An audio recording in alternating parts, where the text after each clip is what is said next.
Hi, I'm Jeremy Crosby. And I'm Nick Boucher. We're your hosts for the program that's all about your city, Talking Fitchburg. Every weekday, we pull together the news, events, and information you need to stay on top of what's happening in the city of Fitchburg. Find Talking Fitchburg on cable TV, Roku, Amazon Fire, Apple TV, and our live stream on the web. Plus, you can find all our headlines and stories on Facebook, YouTube, and our video on demand service. This is your city. Keep up with Talking Fitchburg and the issues affecting you and your neighbors. Want to know what's happening in your city? Get Notify Me messages from the City of Fitchburg. Visit fitchburgwi.gov on your computer or mobile device and select the big Notify Me button on the left. Enter your email and/or phone number, whichever is best for you to get notifications. Scroll down the list and select all the topics you're interested in to receive email or text messages about. You'll be notified every time one of your topics is updated. Sign up for Notify Me, one more way to keep up with your Fitchburg government.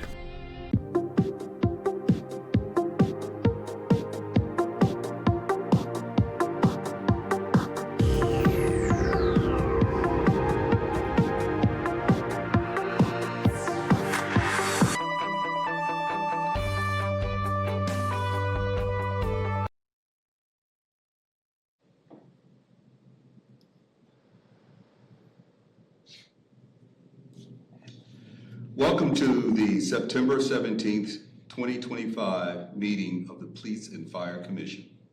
First item on the agenda is call to order. The next item, or the second item, is Pledge of Allegiance. Please stand. I pledge allegiance to the flag of the United States of America and to the republic for which it stands, one nation, under God, indivisible, with liberty and justice for all.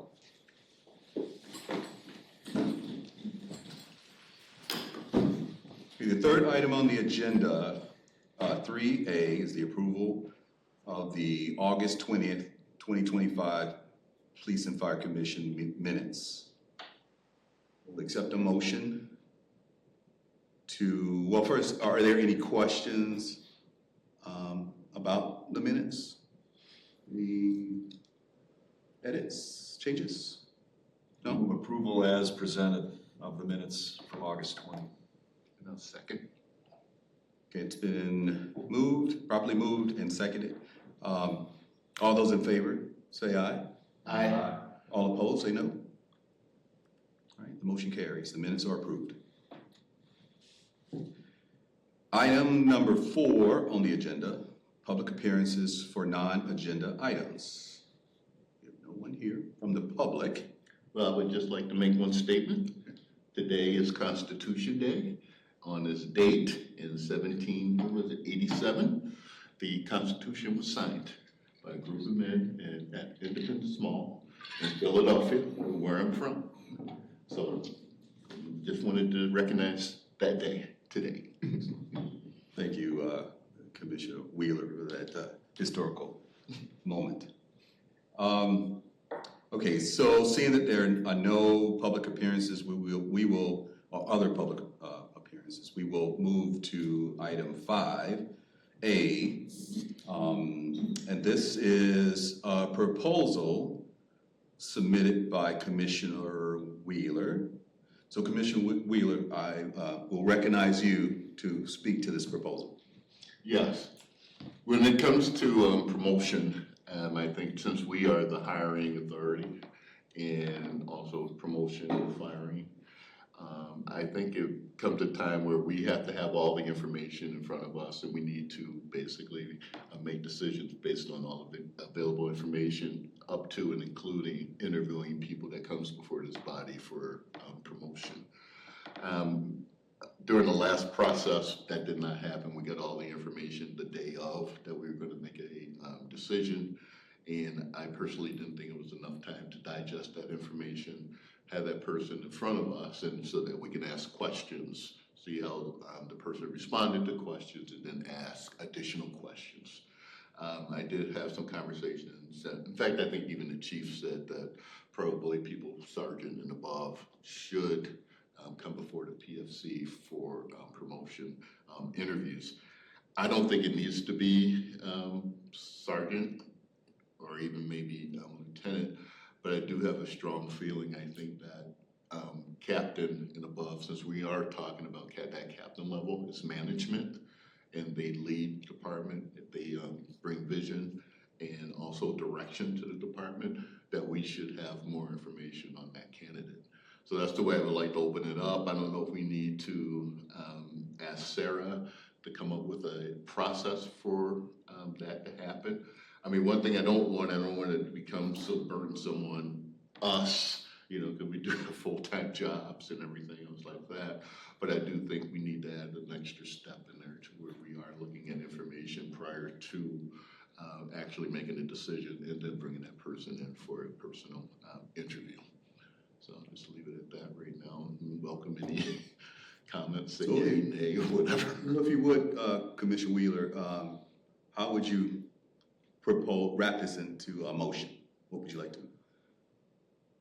I would move that we authorize Sarah Olson, HR, to come up with a process which would include an interview with the Police and Fire Commission before a promotion is made from captain and above. So put it that way. Okay, it's been moved, or a motion has been submitted by Commissioner Wheeler. Is there a second? A second. Discussion? Can I ask you a question on that? Yes. So equal for the fire department? Yes. So do For you, management, so Right. with with the difference in rank structure, do you want to like identify it as tier? Like third tier and up, second tier and up, based on the different position descriptions? I would have to have more information on that. Yeah, like so deputy chief, captain, lieutenant, you know, you just look at those in tiers, you know, so deputy chief would be the second tier, captain would be the third tier. That way, or we could just identify it by position title as well. I think that would need to be more discussed. If you want that for the fire department too. Yes. Yeah.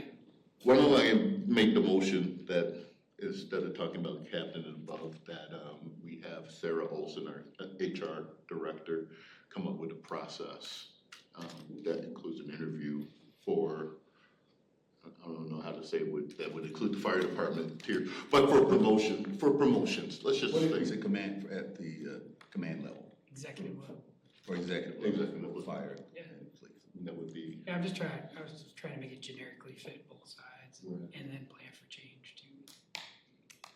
so for police, the executive level, would you say that'd be captain? Be captain and above. My only question is this gonna be an interview from the PFC standpoint on whatever the chief's, whether it's fire, police chief's recommendation would be? Yes. So that person who's being presented for that promotion, they would get a series of questions from the PFC standpoint. Correct. All right. That's the way I was thinking. I don't know if anybody else said it. And currently, me being new, you only interview the chief position right now? Yes. Could it happen at the same meeting? Do you see a interview and an approval at the same meeting, or would it be interview Like a special meeting. or a special meeting? Yeah, I think we would have to have a special meeting, because I still think it would need to be a time to digest all the information that we have, and I think it's just making a good decision, and not a quick decision, you know, so I would still like to have that time. So would you, I don't necessarily have any issue with having the PSC involved in those recommendations. My only question is would, aside from an interview, would getting the information on who's being recommended by the department ahead of time be something that, instead of like a full-blown interview, could be provided by the department heads at that point?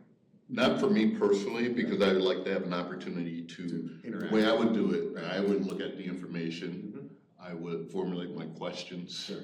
And then, you know, I would have probably thinking ahead, additional questions depending on how they would be answered. And then I would like to have the opportunity then to bring that person in. I just think it's too quick to go from information decision right away, you know. So I think we need to really think about it. And my feelings with the PFC, since we are the hiring authority and promotion, who you hire is the direction of the department. Who you promote is the direction of the department. And, you know, that's just from my experience, so that's why I'm really a stickler for that. And when we're talking the police culture, I think we need to be really careful and have a really detailed discussion about who we promote, who we hire, especially when it comes to that executive level.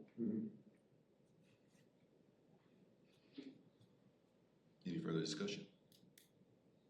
So the motion on the table, so I understand it, is that we're asking Sarah to present us with a process proposal, what that might look like for future action at a future meeting. Correct. For executive level. For what you said, but yeah, we're not agreeing to make that our new process. We're saying, we're directing Sarah to research and develop a proposal that we'll consider around that idea. Correct. At the next meeting. Is this beyond the chief's? Yeah, that's what we were talking about. This would be like captain and above, executive level. What's your rationale for wanting to do that? Because I think we just need more information and more time to digest information when we're making decisions about executive level people in the organization. To the fact that I do believe that who you promote hire basically involves the culture of the department. And, you know, and I can tell you from my own personal experience, you know, you can see the culture change with leadership. And if you want a culture to be consistent, I think we need to really look at people, make sure that culture stays consistent to what the community has established. And I think you need to really ask deep questions and looking at that information. What if we proposed a chief or whatever for a different culture to make it a different culture that already exists, because we thought as the PFC it would be better to bring in this newer person for that, so making that culture the same may not necessarily constitute the culture that the new person is bringing in. And I'm thinking that's making us a little more hands-on and involved than what we initially was set for, which was those chief roles. Well, I mean, I think that's something that can be discussed, but I think we find that out, even if we wanted a culture change for whatever reason. I think, you know, still having that information that we interview and we have all the information and actually digest that information, then we can discuss where we want the direction of the department, because we represent the community. What do we know about the culture now in both of those organizations enough to say this is going to make it stay the same or this is going to make it different? I think our current involvement is not so intrinsic inside the culture of the two organizations for us to say, well, we want to be that involved in it, and we are not really in there now to know. If we were involved, I probably would go, oh yeah, we do, and we know this and that. Do we know enough about that culture, or are we entrusting enough to the current chiefs in their organization to funnel down what they think that culture ought to be? And I think, well, not to interrupt, I think what we discussed earlier was this process would add in an interview with whom the chief is actually recommending for that promotion. So the chief would still have that ability to know the culture, know that work ethic, know who the candidates were involved in that promotional process, offer that person, whomever they think is qualified to maintain a positive culture, maintain the expectations of the community, the PFC, offer that person, just so the PFC can have the opportunity to have a discussion with the person being presented and you know, seek some further information about their qualifications, who they are as a person, to get that fit. Not to necessarily say, here's A, here's B, now make the decision. It's still the chief offering up that person for promotion. And the culture does come out, and, you know, I'll just say this, the culture does come out from the community. I mean, I'm in the community, and I talk to officers, and basically I think we can hear things from the community, and we can hold the chief accountable to make sure that he's keeping up with community standards. I mean, the mayor's out in the community, the alders are out in the community also. And I mean, I think we would get enough information, and, you know, and I understand what you're saying, you know, with the chief, but, you know, just like, you know, Ron Ware said, trust but verify too. And I just think that that's our responsibility. In the realm, if that's your normal control, trust and verify. If that's part of your regular procedure to do so, certainly trust and verify. You know, we use that, you know, an audit environment, the many years I was doing that, is to trust what they're saying but verify it. But in that realm, could we actually verify? You know, our trust is from that selection that we made for police chief, fire chief. If we trust that, the verified portion, how can we? In this, you know. And I think that comes from the interview. Okay. I mean, you can ask some very good questions in an interview about, you know, their feelings about the community, what they have done in the past with the community, and, you know, I think it's possible. I think we can get more information before we make decisions. But look, I want to make sure that we're clear in terms of the objective here in light of what I've heard. What the concern I have is that what we're not presenting is an opportunity for overreach. So if the chief has already made a decision of who he wants to make the offer to, we're coming behind that with an opportunity to review, to just add another level of assessment to the candidate that is most likely, or the candidate that's being targeted for the position, right? We're not trying to make a staffing decision for management or for the chiefs, right? Because to me, if I'm correct, that may be overreach. To make a decision or to counter the chief's decision, we may bring some things to light that came out of the interview, but at the end of the day, it's still the chief's responsibility to make the hire or not make the hire. No, it's our responsibility. That's why we vote. For executive level, that's what we're asking for here. Yeah. To make the decision for executive level, the fire decision. Yes. Interesting. That's why we voted on the captain. I think that is our charge, Brian, but I think the chiefs, we are ratifying the chief's recommendation. We are not, or not in charge, or not, yes. Okay. But based on that information we're getting directly from the chief, to me, that would be the verified piece. Chief's recommending this, we trust him. We also have questions for chief. That's our verification piece. I'm with you though, I don't know if we want to be then saying, well, in the interview we heard XYZ, so we're not approving of that candidate. Yeah. Is that the overreach piece? No, I think what he's saying is, instead of this person that he's recommending, we're gonna select this person. I think that's the overreach. No, that's a yay or nay. I mean, that's all I'm saying. Yeah, and that's how it always has been. Okay. It's just adding in, I think, the interview from the PFC standpoint, just to hear the person talk instead of never seeing that person at a PFC interview. And to having more time to review that package with all their qualification and then the check that you guys do. Because we had such a short period of time to just review it, and that's the first time it's handed to us. So even having, that would include part of the process is having that information prior to coming into this meeting. Because we were just kind of like scanning through this, and we were definitely needing more time, I believe. So really it's just adding the same interview opportunity for, in my case, deputy chief and battalion chief. That's 2 levels below me, or whatever, however deep you want to go. It's really just adding that same option of that interview. No different format, right? Correct. It would just be, chief would come to, or a decision, some sort of recommendation would be made based upon the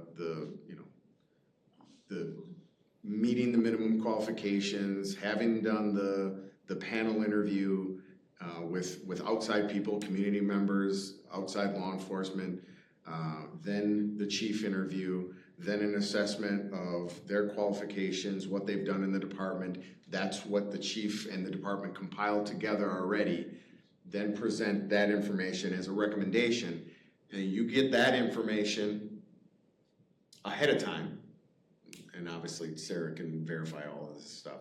You would get that information ahead of time, be able to digest it, then schedule another interview with that person who's being recommended for promotion, have that discussion, and then another meeting after that to verify, to say yes, yay or nay to that person being promoted. And let me give you, and I feel fine in giving this as an example. As police departments, you know, people said they became more militaristic. Okay, that's culture. Okay, so if I get a person in here, and the only thing this person want to talk about, I've been in the Army, I was a sniper, you know, I really like all this SWAT type stuff, I want to be a dog handler, and he doesn't talk about the community, that person's going to have a hard time getting past me. And that's what I mean about culture. And sometimes you got to listen very carefully for that. I mean, I heard it, I had my experience. I was a deputy SWAT commander where I had somebody who wanted to get on the SWAT team, and that's all he talked about. And I'm like, that's not the person that I think is going to be a good community person, you know, in the community, and spreading that we are part of the community. We're not just militaristic where we just want to go out, make arrests, and just bring people to jail.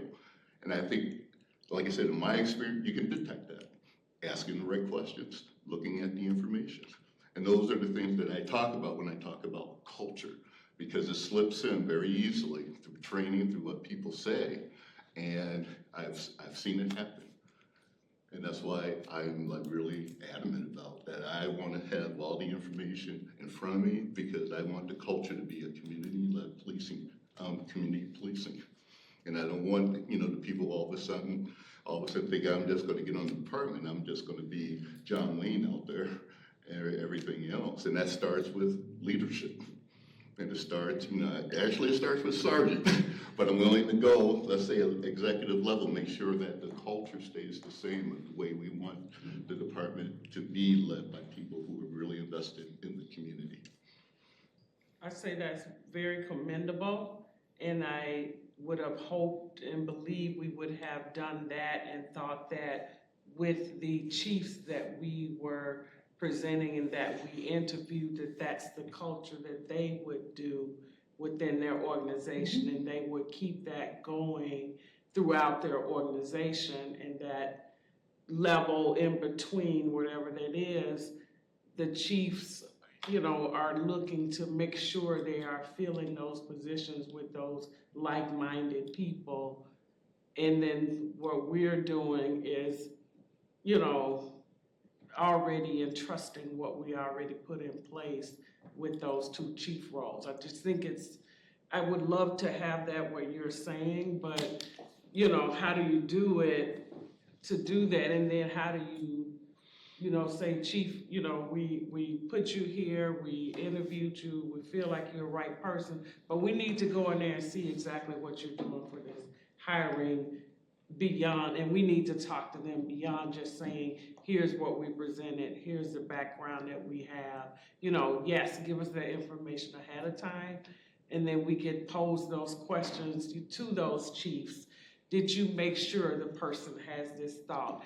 Was this person, you know, more militant? How do you think that person is gonna work throughout your organization? You know, have the chief, you know, show more on why that those persons or one person is that contact and this is what we need. I just, you know, thinking that with the overreach term that it may actually be a little more overreach. Well, and to the level that it sounds a little, I don't want to say untrusting, I don't think that's even a word, but it just seems like when you said it starts at the top, what we were doing as Police and Fire Commission with these chief positions. And that's why we were involved. That's why we went through the process of the rating. We did the process of the interview. We included, you know, people in their areas. We included people from union staff, different levels, to make sure that's the person that's gonna do this for Fitchburg. And then when they come in and they're making decisions, and good for them that they are able to make some changes in those higher positions, because sometimes the people are still there and don't move. You know, it's a, you know, a blessing too when you can kind of train that next person the way you would like them to be. So, you know, I just think it is a little more toward the overreach in a way, and it's also a little bit of adding additional layers to them and a possible delay in getting those people in place, because here's this other step on this side. And, you know, who's really vetted us to say we know what the police and fire need? We have this in mind. We join this commission because we have this thought in mind, but you have experience in certain areas, so you certainly bring a different light than I do as a regular citizen and just a working person. But what I might know, and people interview well, and then they get right on those jobs and they don't necessarily do that. So you have to give a little bit to the gut, to the instinct, to the experience that those chiefs already have, and whatever HR mechanisms they have to make sure they're in place.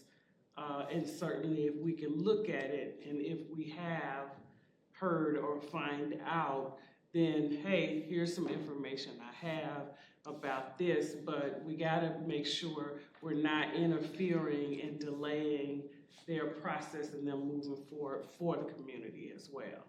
So this is, you know, I'm a little bit, you know. Well, and that could be, and you know, the thing I would say to that is the chief doesn't have a rubber stamp, and that we should not give the impression to the chief that we are a rubber stamp, that we're just gonna look at you and say, whatever you bring to us, we're just gonna approve. Like I said, I think when you look at the PFC, by state law, the PFC has been created, want to keep politics out of policing. The mayor can't kick us off the PFC. The mayor doesn't have a say in hiring or firing of a chief. It's up to us. That's how serious I think that the state has taken this by legislation. And I think, you know, by saying that, yeah, I trust the chief. Yeah, I hope that he's going to bring people forward that I'm going to agree with. But the last candidate he brought forward, it was a 3-2 vote. So it could have been 5-0 vote, it could have been 4-1 if we have more information. Do you think that 3-2 vote would have changed if we actually interviewed that person? Or was it based on the information we received that we got from the chief, we were able to even vote that way? For me, it could have made a difference if I had more information. So it could be a benefit to the candidate too, not necessarily just a negative. Could have been to that person's benefit. But I just didn't want to make a decision based on this whole thing. I get the packet, all of a sudden, let's make a decision. And I had a few questions that I wanted to ask this person. Definitely some advance with the information that's being provided, but necessarily, you know, I guess we could have some orientations and learn a little bit more what it means for fire and police in these certain roles. So when we're looking at that, we have a better thought to make assessments based on that versus, you know, just that, you know, one interview and we just, oh, this person sounds this way or seems that way. And it is not necessarily even getting into police operations, to be honest with you. But when I look at someone who's in that executive level, I'm looking for vision. Someone who's looking at that bigger picture and where they're gonna, how they lead, where they're gonna lead the department to, how they're gonna treat their individual people under their command. That doesn't necessarily mean that everybody gotta know police operations. I mean, I think we've all been in some type of leadership positions where you don't necessarily have to know every single job that everyone under your leadership does. But you know, definitely want my fire people to have known what to do. Police, That's quite interesting you say that, because at those levels, you do want that experience in those roles to do that, and then you might have this people culture, HR development type role person that we may not get to this level because they're still, training on, how to interact with people, how to make sure you're, handling, people with mental illnesses and things like that. That may be different, but tactical things are necessary in those top levels in both police and fire that I would think that I could not, being in leadership roles previously, come in and be that role on the police and fire. I wouldn't even apply for it. And it may be, maybe I'm not confident about myself and my leadership skills. It's just, some of that is in managing people who all are already uniquely strong because they're strong enough to do those roles. Because I'm gonna be out here and I've gotta deal with this different personalities, I've gotta deal with these scenarios, I gotta deal with emergent things that need to happen right now. That's a different skill set of someone to say, well, let me manage, your schedule, let me manage, how you treat your fellow coworker and those kinds of things. Nice and important, but that role seems like it's part of the organization, but not necessarily, the second and third person from the chief sometimes. If you're a smaller organization, you might not have it. When you're, bigger, you got levels of people that helps with that. Here are some things, let's have these huddles, at the beginning of the shift to make sure everybody feel warm and fuzzy, but get out there and handle what's real outside these walls. That's just kind of. Yeah, I think I'm not thinking about the tactical part of it. I mean, that's something that the chiefs, they should know about that. That's not what I'm saying. I just think when you get to the executive level, and I'll give you an example with the chief and the deputy chiefs are doing right now. I mean, when you're talking about a growing organization, okay, that's different than tactical. I'm talking about building an organization. We're a growing city, we're a growing department, and we got to have the right people within those management roles. One, not just to say tactically, I want to build people up, but as far as being managers, I mean, we got to build people up from the ground up. Yeah, I was speaking to the point where you said they didn't have to have police or fire, where I think you just specifically said police experience. Right. So that tactical, to me, has to be part of it, but I don't necessarily disagree with that. So. Yeah, I'm not talking about it. I mean, that's for the deputy chief, that's for chiefs, Sarver to bring before us. I mean, hopefully they're bringing us people who are, tactically sound and actually know the job of policing that they, or firefighting that they learned in the academy and was able to grow into those positions. But when I'm talking executive level stuff, I'm talking more about building the organization itself. Okay.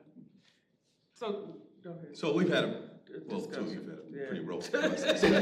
Well, I'm glad we're able to talk. I know. Are we ready to vote? Yeah. You could say that 5 minutes ago.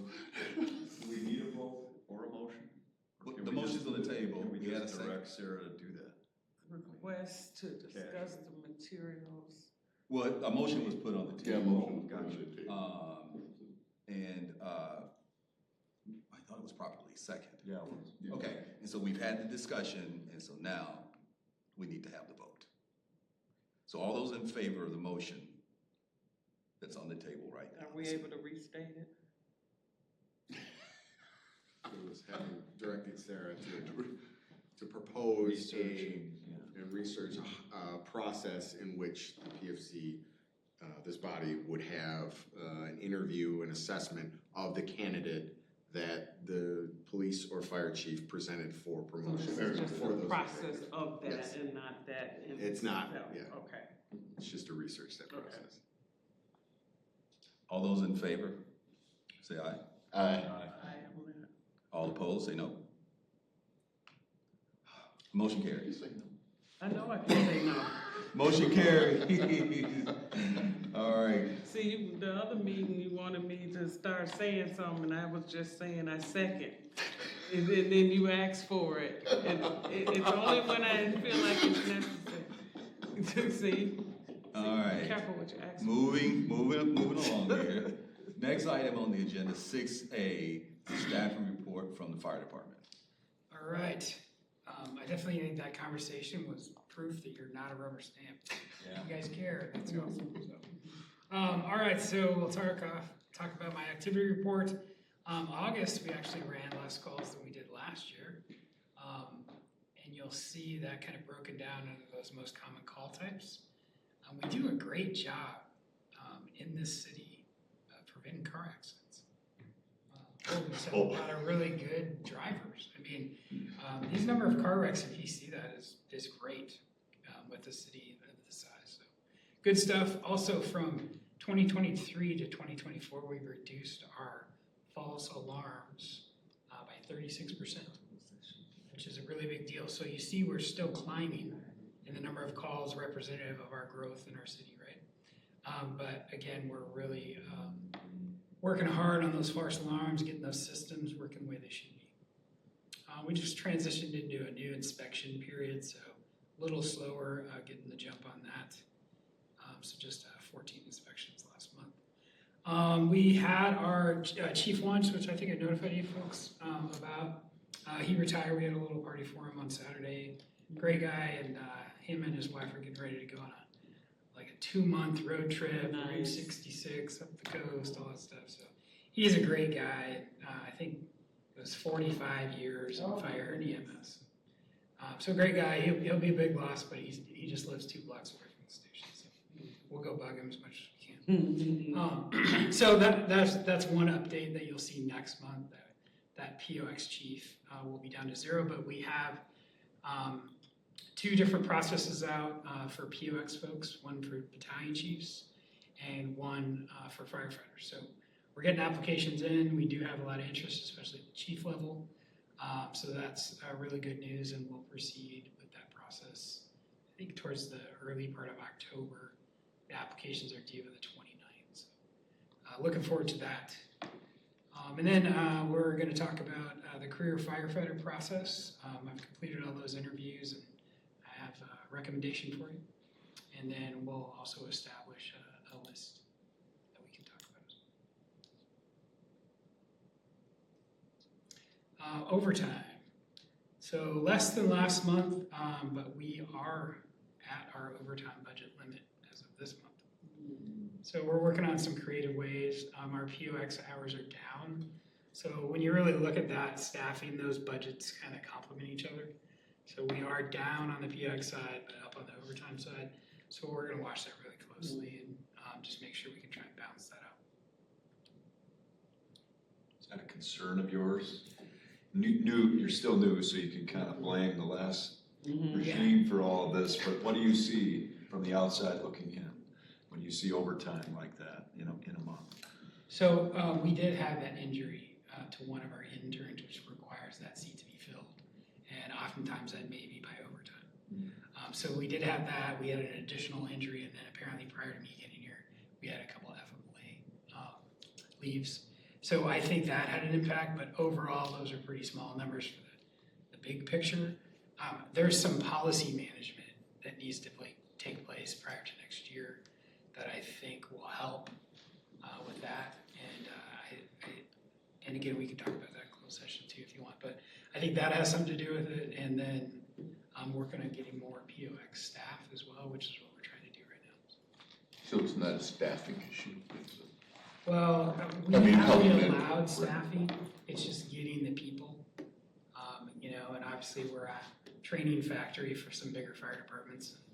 So we're still dealing with that. And that's not unique to Madison. It's the same way all over the country.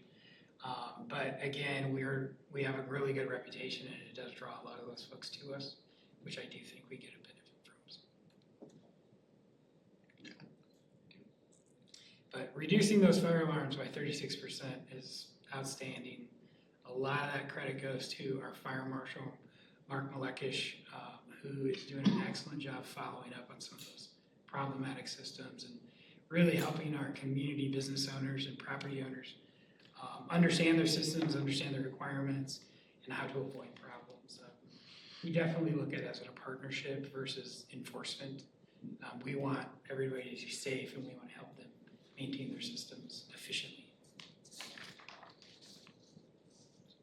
Any other questions to the chief?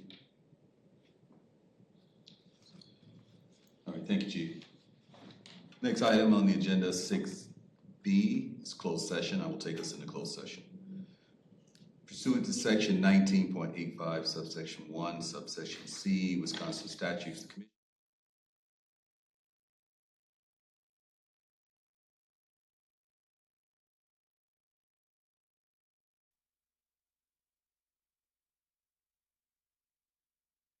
Okay, we're back in open session.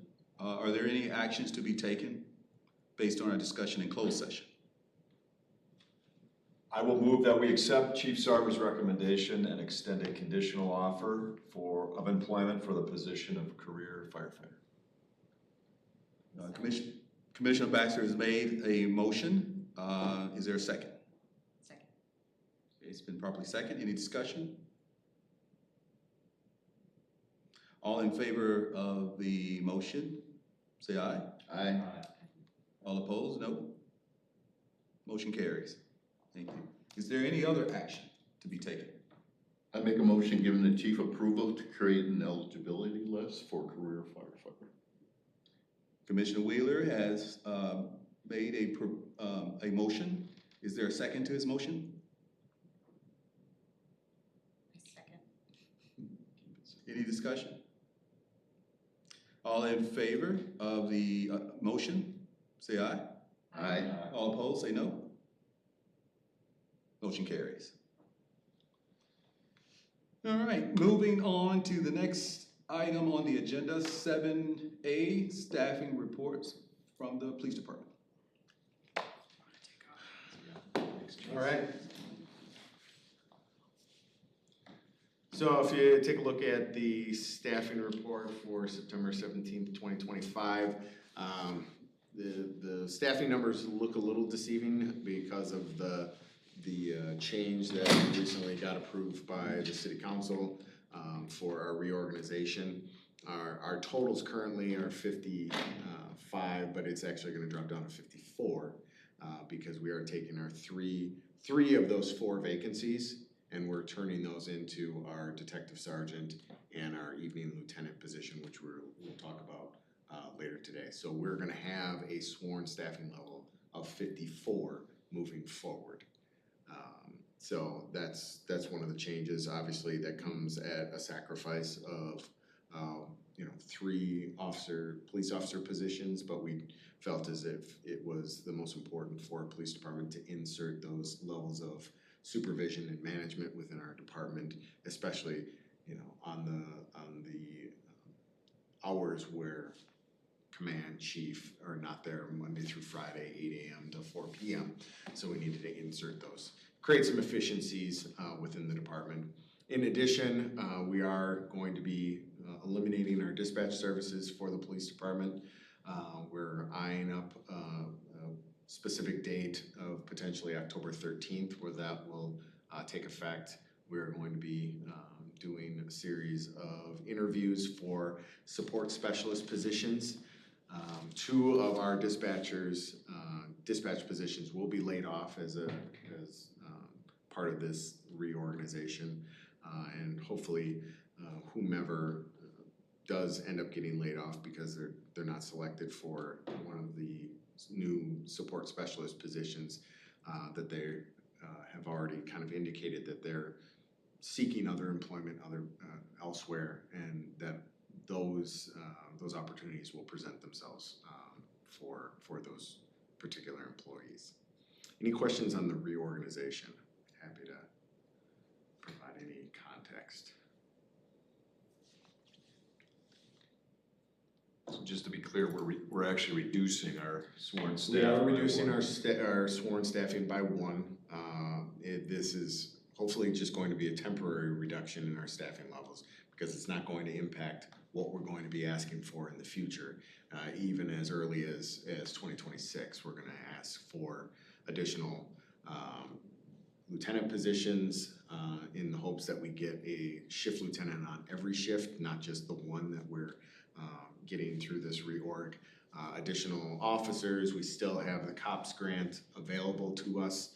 However, that's gonna come at a significant cost to the city, so that will have to obviously be worked through other means. And we still have until 2028 to address the COPS grant. So with this reorg, we also have our social worker is now full-time with the police department, not splitting time with the senior center. So that's gonna be a big boost for the police department as well. And one of the support specialist positions is going to be our property and evidence manager. So we're gonna have somebody down in our property and evidence room full-time to be able to work through processing evidence, purging evidence that the police department no longer needs. Hopefully we can get our current evidence that we currently have in a really good place, so whenever we do move over to the new building, it's not this massive amount of evidence that we're currently retaining. So that position will go through all the proper training. We have 2 sergeants that are excellent with our evidence room right now, and they'll be able to provide all that those trainings and that information to that new person. So that's exciting for the police department. So we don't have to take officers off the road to be down in evidence to try to go through all that property. Any questions on the staffing report? 1 in field training, and that officer will be off field training very soon. So that's also exciting for the police department as well. Going into the monthly report, nothing super significant to report from our numbers. There was a discussion regarding our, even though our traffic stops are significantly higher than they had been previously, our traffic crashes didn't seem to drop as significant. But I think, and most of the time we tried to focus our traffic assignments on those areas of the city where traffic crashes are occurring most frequently. However, due to the uptick in traffic and the road construction in the Syene area, we did a heavy focus in that area this year specifically because of the proximity to the school, how densely populated in that particular area is. There was a lot of, if anybody goes on 14 and tries to take the Lacey Road exit at about 7:40 in the morning, they'll be sitting there for probably 5 to 10 minutes just with the amount of traffic that's coming across there, going from the school to the neighborhood and vice versa. So we paid extra attention to that particular area because we wanted people to maintain safe speeds in that area. So we really concentrated heavily on there, and hopefully now with Syene projects starting to wind down, we're able to spread our resources to other parts of the city. Not only that, but we also have suspended, for the first 3 weeks of school, we've suspended our briefings so we can get officers out on the road into the school zones, both in the morning and during our second shift, as well as some of our bus stop locations, so we can try to prevent any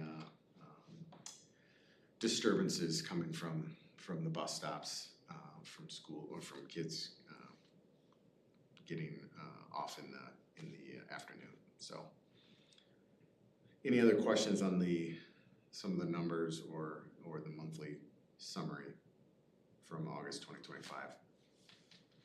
The OWIs, have we determined where they're coming from? Like, is there a specific bar or something that they're? So as far as, there's nothing that's giving us any indication of where they're particularly, there's, there's not a ton of bars open super late in Fitchburg anymore. To be honest with you, I don't think we've looked at what their last place that they have consumed alcohol, whether or not they're just driving through the city. I know that we can take a look at officer reports to kind of identify if there is a particular problem bar that may be over serving or those types of things, but nothing that's popped up on our radar to give us any concern. What's your thought around theft of auto? Theft of auto? Of auto. Yeah, there's a significant decrease okay. That we've seen, especially over the last couple of years. And what we have hypothesized in the past is once like the group of juveniles that were really focusing in on like the Kia boys and those automobiles being stolen, is there's been technology advances from Kia to try to prevent those stolen autos. And if we're able to identify through the work of whether it's Fitchburg or whether it's other law enforcement agencies through Dane County, some of those juveniles kind of age out into different types of crime, or they're arrested and moved to some other juvenile facility to hopefully prevent those thefts from occurring. But it has been a significant decrease, especially from last year to this year, went from 60 down to 15 thefts of auto. So whether it's Fitchburg particularly, but a lot of these juveniles don't see the borders of the cities where they're going to. So that's my assumption is the juveniles have been arrested, and the juvenile justice system is doing what they need to do, and is holding the kids accountable.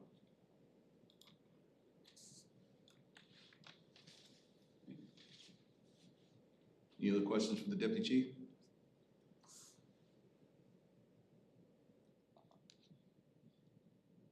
All right, hearing none, we'll keep it moving. Item 7B of the agenda, closed session. I will move us into closed session pursuant to section 19.85, subsection 1, subsection C, Wisconsin statutes. The commission will move into closed session for the purpose of considering employment, promotion, compensation, or performance evaluation of any public employee over which the governmental body has jurisdiction or exercises responsibility. More specifically, to make conditional offers of employment for the position of police officer and to request to begin a detective sergeant and shift lieutenant promotional process. Is there a second? Second. Any questions or any discussion?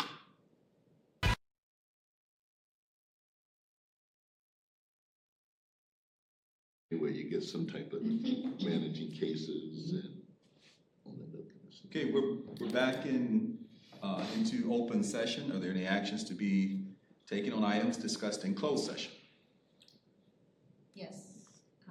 Motion to make 2 conditional offers of employment for the position of police officer. Is there a second? Second. I'm sorry. Any discussion? So Commissioner Barr made the motion coming out of closed session. It's been properly seconded. There's no discussion. All in favor? Say aye. Aye. All opposed? Say no. Okay, the motion carries. Any other action item? I make a motion for the chief to begin a detective sergeant and shift lieutenant promotional process. Second. Any discussion? All in favor of the motion say aye. Aye. All opposed say no. Motion carries. All right. Next item on the agenda, item 8, announcements. Are there any announcements? We'll Well, Deputy Chief, if you would just take a moment and speak briefly on the groundbreaking. Oh, absolutely, yeah. Last week, we had our groundbreaking ceremony for the new police services facility. 10+ years in the making for that building to kind of finally come to fruition. It's an exciting chance for the police department, for the community, to get a state-of-the-art facility. It improves our ability to connect better with the community with much more space than we currently have. Specifically our community room gives the opportunities for the police department to grow well beyond our current staffing levels. It'll be an excellent facility for the safety of those that are in our custody, for the accountability of our evidence, which is paramount. It kind of moves us forward towards the potential of accreditation, which is always kind of that gold standard in law enforcement. And it's a great opportunity for the rest of the city staff to be able to start that process of renovating the existing police department in City Hall so that they have room to grow. Obviously, with all growing cities, there needs to be those foundational elements of it, and I think the new police department is going to be one that will last for quite some time. So it's exciting. Thank you for all that came and showed up, and we can't wait to see a building start going up soon. Absolutely. Good to get you guys out of the basement and actually building with police on them. I think there were citizens that were surprised to hear that the police department has always been in a basement. Yeah. Fitchburg. Yeah, historically speaking. No matter what building you're in the basement. Yeah, so it's exciting. Outstanding. Any other announcements? Last on the agenda, it's item 9, adjournment. I move adjournment. Any discussion? All in favor? Adjourning, say aye. Aye. It's unanimous. We're adjourned. Thank you. Thanks, everybody.